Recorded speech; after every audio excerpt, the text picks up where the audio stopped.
Welcome, thank you for joining me. Today we are going to be jumping into our first of 6 lectures here that are really going to focus on the skeletal system. Now, for today we are going to focus on more overview stuff, kind of big picture. We're going to start by talking about what the actual components of the skeletal system are, what makes it up.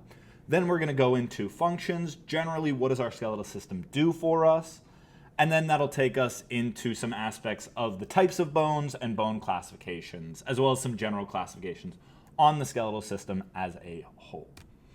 Now, for the skeletal system, I always find this to be a really cool and fun to learn unit because I think the function and the importance of this system is one that we don't really think about a ton, but also is really apparent when we do put our brain to it for a second. Because this image here is really showing exactly what our skeletal system does, which is give us structure, right?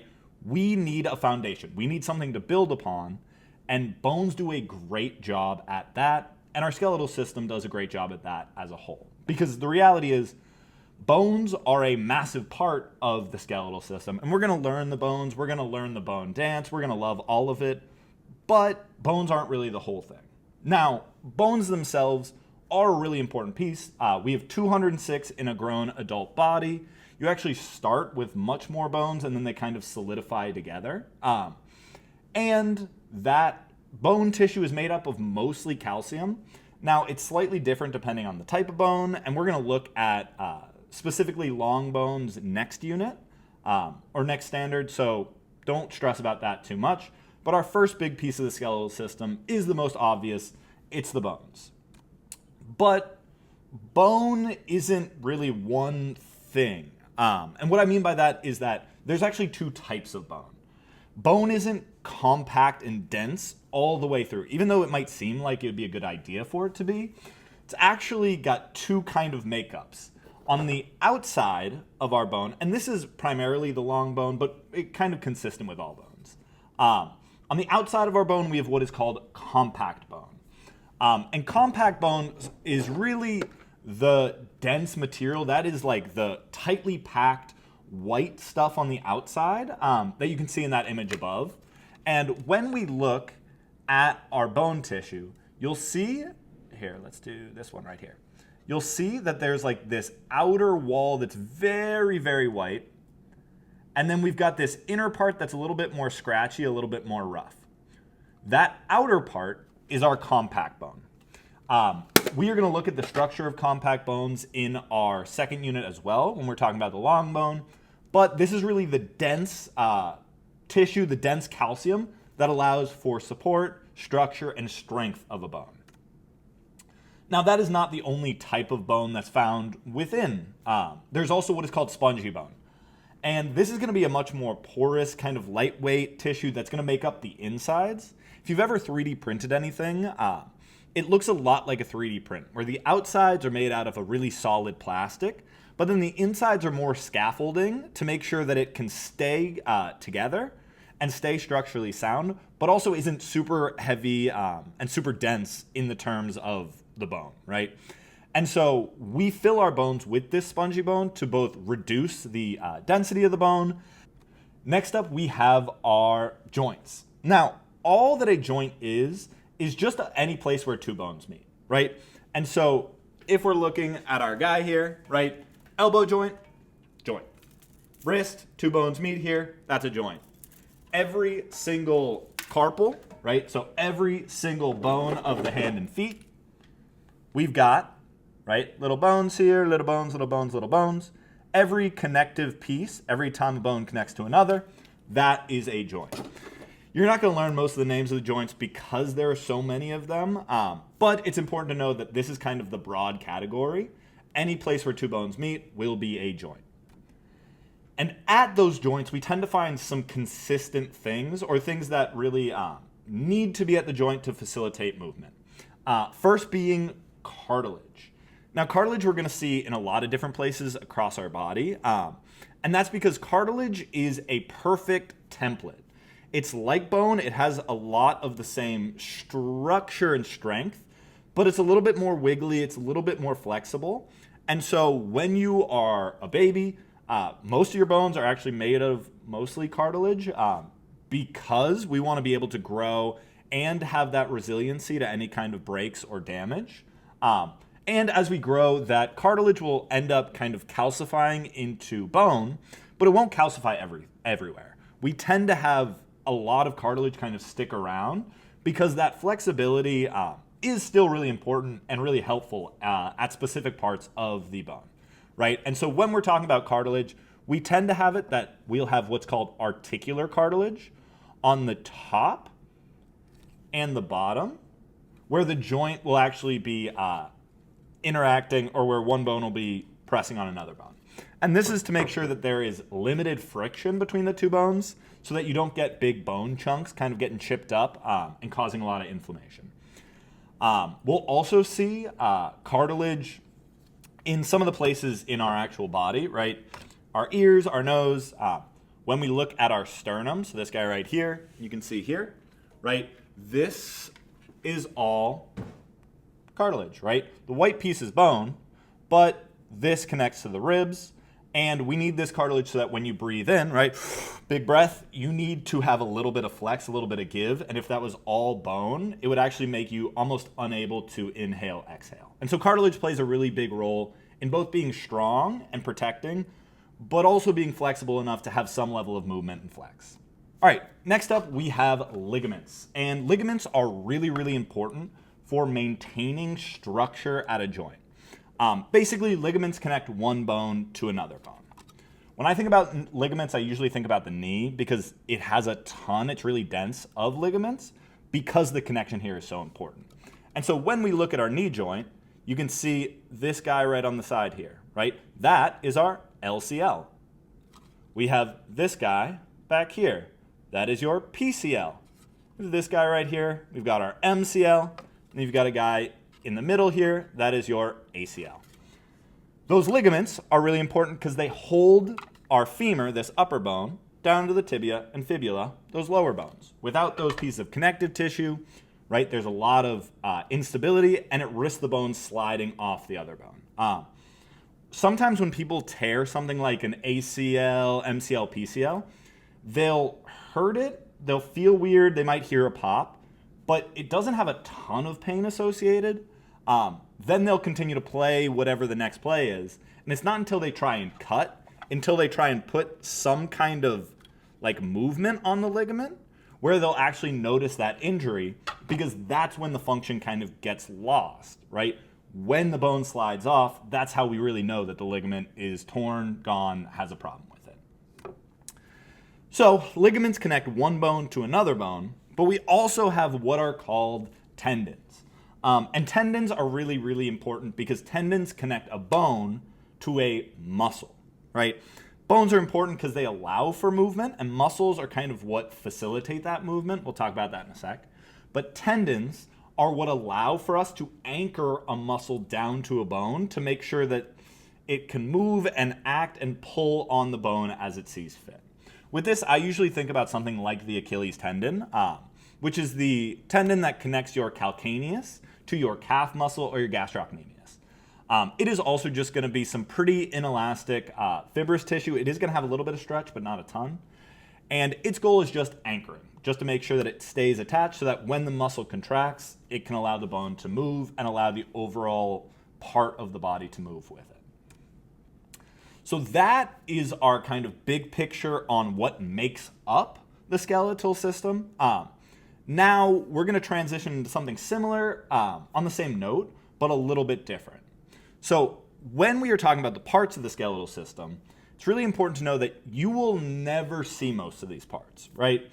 You'll see models, you'll see images, you'll see the bones that I have here, but the only way you ever see your bones is either a horrific injury or you get an x-ray, right? And so as we kind of go through this unit, we're going to be looking at a lot of x-rays. And so I wanted to make sure that before we really get into more complex stuff about bones, I want to make sure that we know how to read an x-ray. And so we're going to go through some parts of an x-ray and generally what we're looking for. And the first part, we have these ABCs of an x-ray. And the first part is accuracy. When we take an x-ray, it is really important that we know that we're seeing all the important bits, that we see the big stuff, right? And so while taking an x-ray, the same way that you take a picture, it can come out blurry, it can get messed up, and if we let it come out blurry, then we're going to miss some really important stuff. And so if you see the images next to me here, what you'll see is that one of those images, you can see really clearly the bones, right? You can see the ribs, you can see the rib cage, you can see the outlines of the white. That's really what we're looking for, right? Contrast between the light, which is the bright, right, the bone, and contrast between the missing, the gaps, which is a lot of the viscera, the organs, muscles, things like that. And so when we're looking at these two images, you can see one is much, much clearer. And we can actually see in that one that there's almost like a wire running through, and that's the person ate a wire here, right? And so we're seeing that. We're able to see it because the x-ray is adequate. While in the other one, we're looking at a chest x-ray, but it's blurry. You really can't make out even the organs. You can see the bones faintly, but not all of them. And so one of these solid, right? One of these bad. And we always want to make sure one of our x-rays is accurate, as well as having multiple views, which unfortunately I don't have here. But whenever we take an x-ray, we'd need multiple views of it. So adequacy is the first part. The next piece is how do we actually evaluate bone? How do we look at bone? All right, so when we are looking at bone specifically on an x-ray, it has a really consistent shape. And we tend to look at long bones because those tend to be the ones that break. We'll look at some stats later on. But when we are evaluating bones on an x-ray, right, what we're really looking for is a bright outer part, right, which you can see on those x-rays, and a lighter, more dark inner part. And that's because the way it works is compact bone will bounce more light back because it is compact, right? It is so dense that when you look at it on an x-ray, it will come out fully white. While that inner part, because much more light is coming through the spongy bone, you actually don't see much of it, right? You get this like darker bit in the inside, but it's not nearly as light as the outside. And so that's really what we're looking for on a bone, is we want to make sure that we have both sides of the bone. We want to make sure we see top and bottom of the bone, right? We want to make sure that we see the entire piece, and usually we want to see bones above and below so we can see if there's any soft tissue injury. And what this will allow us to do is look at the bone density, look for any bone chips, any fragments that have knocked loose, as well as any other inconsistencies that might highlight some issues. On our x-ray, we are looking for those two tissues. We're looking for the compact versus the spongy bone. And as you can see in the image above, right, that compact bone is going to be on the outsides, and it's going to be a lot brighter in the x-ray. Now, in the heads of the bone, you'll see more of the spongy bone because that's where our red bone marrow is going to be created, and so it is going to be spongy in there, which is why on those x-rays you can also see that there is a darkness in the head. And then as we start coming towards the diaphysis, towards this middle bit here, that's when it starts getting really bright to show that compact bone. And so the spongy bone, obviously the opposite. It's just going to be the darker porous area in the middle of the bone. We can also, in an x-ray, look at some other pieces. Cartilage is a really good one to look at in an x-ray. And evaluating cartilage as well as any soft tissues, it's much more like in music how jazz is, where you're not listening for the notes that are being played, you're listening for the ones that aren't being played. And in cartilage, you're not looking for a thing, you're looking for the absence of a thing, which is really, really weird. But if you look on the image right next to me, you can see that where that arrow is pointing, right, at first in, I think it's like 2002 it says, you can see that the two bones are basically pressing directly against each other. And if you see here, this disc right here is going to be where the cartilage will be. This is the meniscus, but beneath this we'll have the cartilage. And in this area, as this wears down, right, you'll see those bones come together. And so we can tell based on that first x-ray, okay, we have some issues. One side is spaced much higher, much further than the other side. There must be some issue with the tissue, the cartilage in that area. And you can see as they did a cartilage regeneration, you can see the spacing gets wider, right? There is more dark space between those two bones because you actually can't see the cartilage here. And because of that, you're not looking when we're evaluating cartilage for what we see, we're looking for what we don't see. Same generally with soft tissue, even though it might be a little bit easier to fully see. Soft tissue is going to show a lot of swelling. You might have some bleeding, as well as some like tumors or bone that we can check. If you look at the image above me, you can see a hand that has, I want to say, some bone chips and fragments, as well as a lot of swelling. And so you can see in the x-ray, it's not super clear, but you can just see that there's a mess around one of the fingers. And that mess is how we know that there's some soft tissue, there's swelling, and we can even see sometimes cancers arise in x-rays because you will see these kind of masses in the tissue that tell you, in the same way with cartilage, that seems a little bit wrong, right? And this is also why it's so important for us to learn the anatomy of these bones, because without understanding that, you won't be able to tell whether it's right or wrong. How do I know if something's chipped off if I don't know what it's supposed to look like normally, right? So that was our big components of our skeletal system, right? The things that make it up. And now we're going to jump into something slightly different, but on the same line, which is now our functions. And the functions are really, really easy to understand because they are so apparent. Because this system is what makes us us. It's what gives us support, right? And so number one is that support. The first function of our skeletal system is to support your body against gravity. Gravity is constantly pushing against us. It's one of the things that is why we believe life started in the water, right? Because you don't have that gravity, you don't have that force. And it wasn't until bones developed enough to be able to sustain gravity and to withstand gravity that we actually saw things move from the water onto the land. And our support, our structure, is what allows us to stand upright, what allows us to do most of the things that we do as humans. So that support, really, really important. So next one is protection.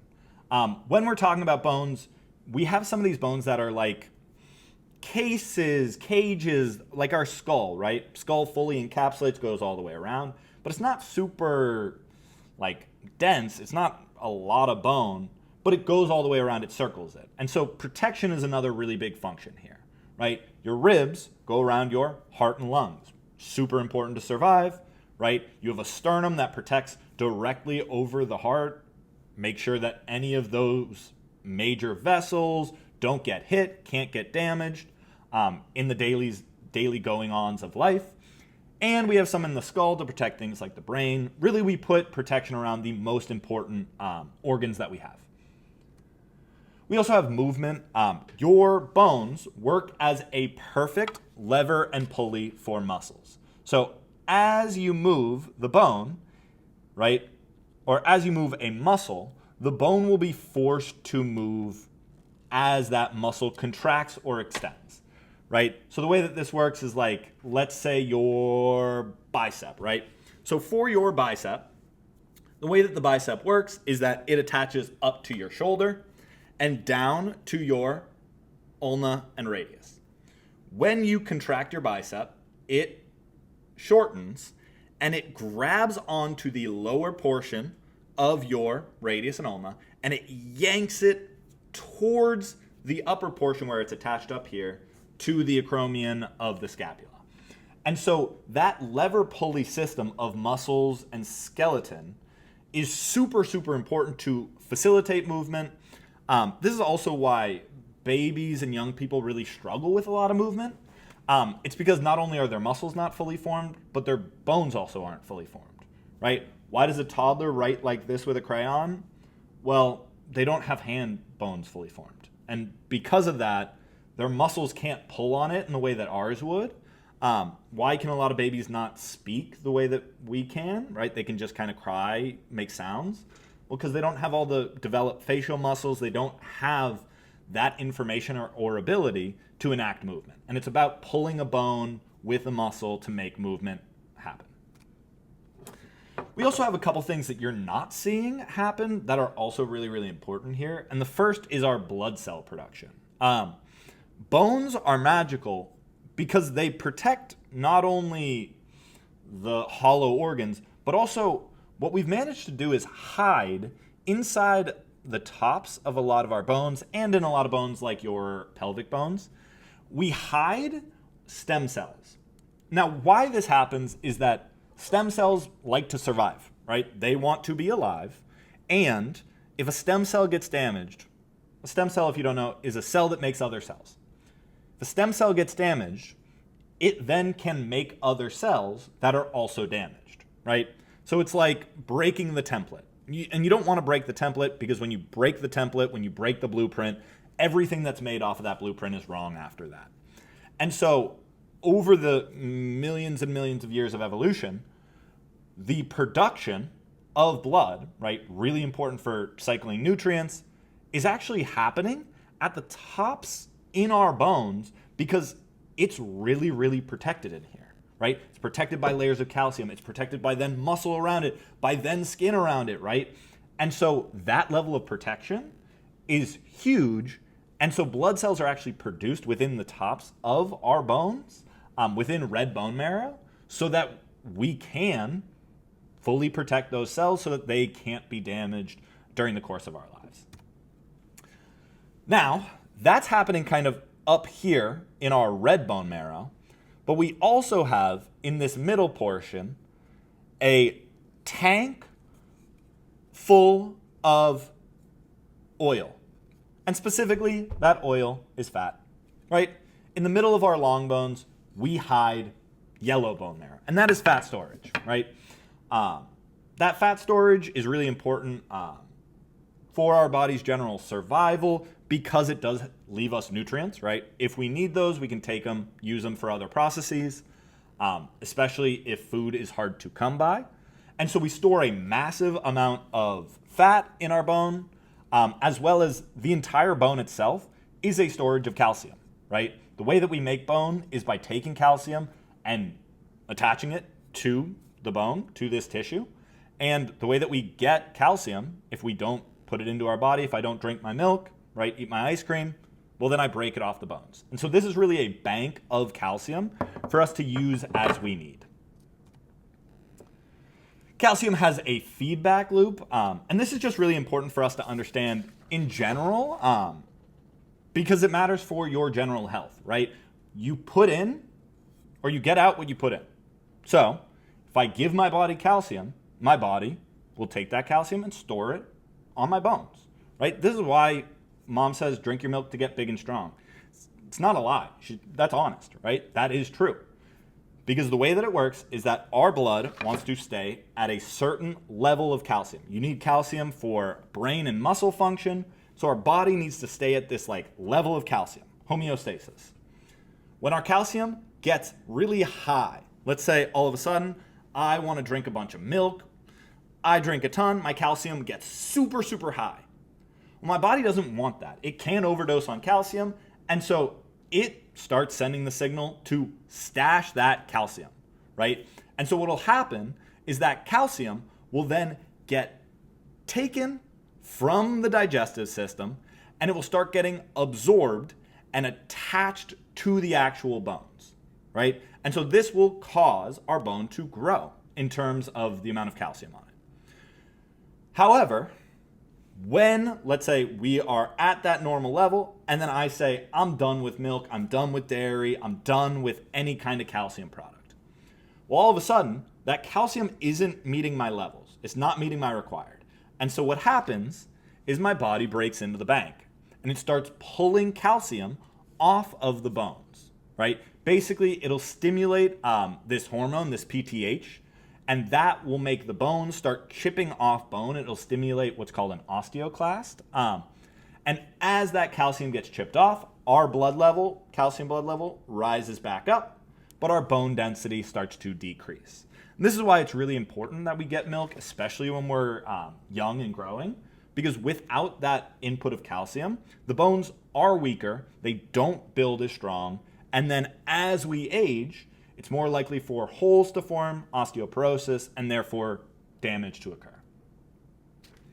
All right, within our classifications, and this is what we're really going to jump into next, is overall general classifications of the skeletal system, right? How do we know what's what portion is what? And so in our skeletal system, we have two major sections.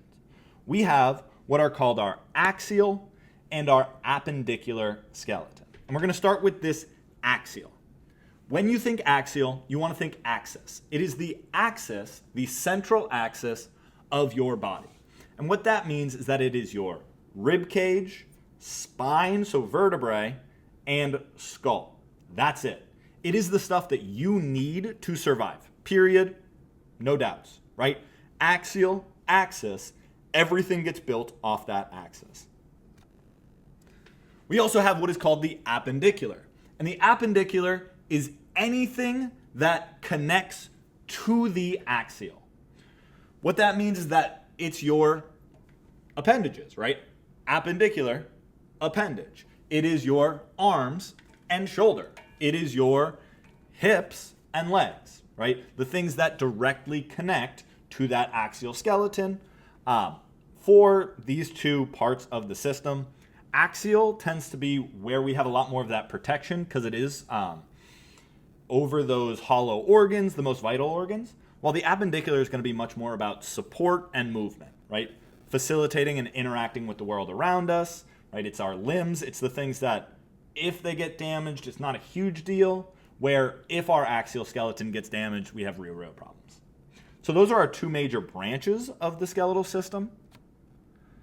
We also have ways to classify our bones because all bones are not created equal. They are not all found in the same places. They have very different functions based on where they are, based on how they're shaped, what they look like. It's important to understand that when we're talking about bones, structure is function, right? A bone that looks a certain way is like that because it does a certain thing. So we'll start with long bones, right? Long bones, things like your femur, humerus, radius, ulna, tibia, fibula, even your like phalanges, so these finger digits, these are all long bones. And all that means is that they are longer than they are wide. These bones tend to be more about movement. They act as really good levers for that lever pulley system of muscle. And because they're so long, they can withstand a lot of compression force, right? Really, really hard to break a bone pressing down on it. A lot easier to break it going side to side. And so long bones are really helpful for that structure piece. We also have short bones. Short bones you're going to see primarily in things like the hands and feet. So I'll show you this guy here, right? So these bones right here, these are all short bones, right, in this middle section, right? These are long bones. You can see that they are thin and long, but these guys right here are short bones. And these short bones are really important because while the long bones are about like big movement, short bones are about small, precise movement. It's a gliding, right? And so as you like move your hands, the ability to like make your hands into fists and all of this kind of fine motor detail work, that's all short bones, right? Short bones allow for much more limited but precise movement that as we develop, as we age, gets more and more precise until eventually we hit a point where we start having damage to the joints. That's things like arthritis. But this is also the last kind of bones to develop, and the reason that a lot of toddlers have such trouble holding things is because those short bones haven't fully developed yet and don't have the ability to do that fine motor movement that they're made for. We also have flat bones. When you think about flat bones, I want you to think about something like the rib cage or something like the top of the skull, right? These bones are incredibly thin, right? They're not super thick here, but they are really important because they cover a lot of surface area. And that surface area is going over important organs like the heart, like the lungs, like the brain. And so that surface area and that while thin, that protection is really important. And so when we see flat bones, they're going to be most of that protection of hollow organs rather than a lot of the movement pieces. You're not going to see a lot of movement attached to the skull, at least, but you will see a lot in places like the hands, feet, things like that. And then our last one is the one that is categorized by its weirdness, which is our irregular bones. And these are classified as irregular because they don't fit any other category, right? This bone right here, this is your sacrum. Is it flat? No. Is it short? No. Is it long? Definitely not. So it's irregular, right? Here's a vertebrae, right?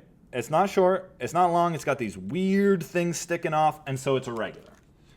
Irregular bones we tend to see a lot in our axial skeleton, specifically in our face and our spine.